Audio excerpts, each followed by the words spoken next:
కళ్ళు compound mutton చేసుకుందాం కాక రండ్రి.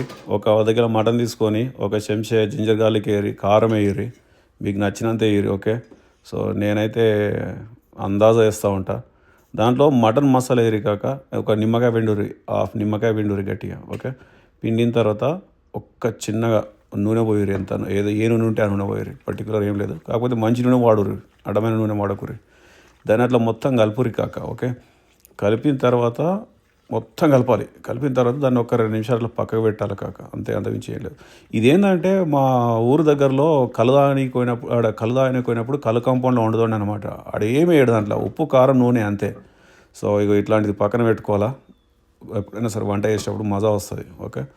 అండ్ అయ్యా ఒక ఐరన్ కడాయి తీసుకోరు కాక. ఐరన్ కడాయిలో అయితే మజా వస్తుంది. ఓకే. ఈ కలు కాంపౌండ్ మటన్ గుర్తుపెట్టుకోరు, ఐరన్ కడాయి ఉంటేనే మజా వస్తుంది. అండ్ వేరేది ఉంటే కొంచెం మాడిపోతుంది, అంత టేస్ట్ మంచి అనిపించేది. ఐరన్ కడాయి అయితే మజా ఉంటుంది. సో ఇట్లా ఐరన్ కడాయి తీసుకొని నూనె ఆగిన తర్వాత, నూనె పోసి నూనె ఆగిన తర్వాత ఆ మ్యారినేట్ చేస్తాను చూసినావా, దాన్ని తీసుకొచ్చి దీంట్లో వేయడు. అంతే అంతే వేసి కలుపురి. ఓకే. అది ఉంటుంది కదా బగోని, ఆ బగోనిలో కొంచెం నీళ్ళు పోసి దాని ఇంట్లో పోయాలి అంతే.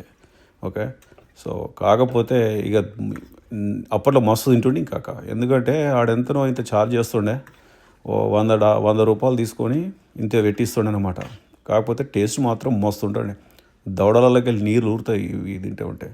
సో ఇక్కడ కొన్ని కళ్యామాకు మిరపకాయలు ఉన్నాయి కదా, అవి ఇప్పుడే వేయద్దు. ఓకే. మొత్తం ఆల్మోస్ట్ ఫ్రై అయిన తర్వాత వేయాలి. నీళ్ళన్నీ పోతాయి అట్లా. ఓకే. కలుపుతూ ఉండాలి మధ్యలో మధ్యలో, నీళ్ళన్నీ పోతాయి కాక. అండ్ ఇంకోటి, ఇది ఫ్యామిలీస్కి అయితే కాదు కాక, ఇక బ్యాచిలర్స్ ఉంటే చూసినావా మన మందుబాబులు, వాళ్ళ కోసం చేస్తున్నాను నేను. అండ్ ఫ్యామిలీస్ అస్సలు ఫాలో అవ్వద్దు ప్లీజ్. ఓకే. దయచేసి. అండ్ ఆబ్వియస్లీ మనల్ని ఫాలో అవ్వర్లే ఫ్యామిలీ, కానీ చెప్తున్నా ఒక మాట. సుచీరు కదా, నీళ్ళు వస్తున్నాయి దవడలకి వెళ్ళి, ఇట్లుంటుంది. ఇప్పుడు దీన్ని మొత్తం ఫ్రై, వాటర్ అంతా పోయేదాకా అట్లా వెయిట్ చేయాలి కాక. సో వాటర్ అంతా పోయిన తర్వాత సో దాన్ని ఏం చేయాలంటే ఒక గిన్నెలకు వేసుకోవాలి. చిన్న గిన్నెలకు వేసుకొని అట్లా చిన్న గిన్నెలకు వేసుకొని మందు పక్కన పెట్టుకొని, ఫ్యాన్సీ స్పూన్ తీసుకోరు ఉంటే, లేదు అంటే మీ ఇష్టం వచ్చిన స్పూన్తో వాడరు. ఓకే. సో యా అట్లా ఉల్లిగడ్డ తీసి అద్దాలు పక్కకి జరిపి, ఉల్లిగడ్డ ఒక పొర తీసి అది నోట్లో పెట్టుకొని తింటే ఆహా ఏం కావాలి కాక జీవితానికి. ఓకే. సో అట్లా మంచిగా వండుకొని తినూరి కాక. ఏం లేదు కాక, అట్లా వండుకొని తినాలి సింపుల్గా, ఉప్పు నూనె కారం అంతే. దేనికి భయపడద్దు. చలో ఉంటా.